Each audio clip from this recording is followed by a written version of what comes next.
তো গাইস আমরা এখন ঝুমুর দেখতে যাব, আর ঘর থেকে বেরিয়ে দেখছি যে মেঘ ধরেছে গিতে। তারপর একটা বন্ধুকে কল করলি, বন্ধুরা এখন গাড়ি নিয়ে আমাকে আনতে আসছে থাকে। কল করার পর দেখছি এখনো আসে না বন্ধু, তোকে ইলে ঘোরাফেরা করছি, দেখছি গাড়ি চলে আসেছে। চলে আসার পর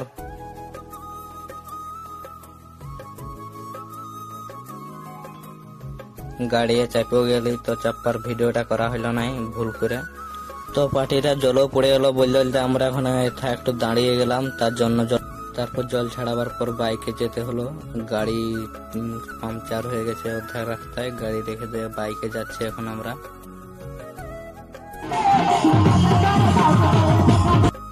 তো পার্টিটা ঝুমুরটা হচ্ছে মালবান্ধে হচ্ছে চলে এসেছে। এই যে হিট তিরকা এই যে ছাতি মাতি হিলে আছে, দেখে আমার ছাতি মাতি হিলে যাচ্ছে, আমি সরাই গেলি। তো গাইস, তো মিনি ব্লগটা এই এত দূর পর্যন্তই। ভালো লাগলে লাইক কমেন্ট শেয়ার করে দেবে।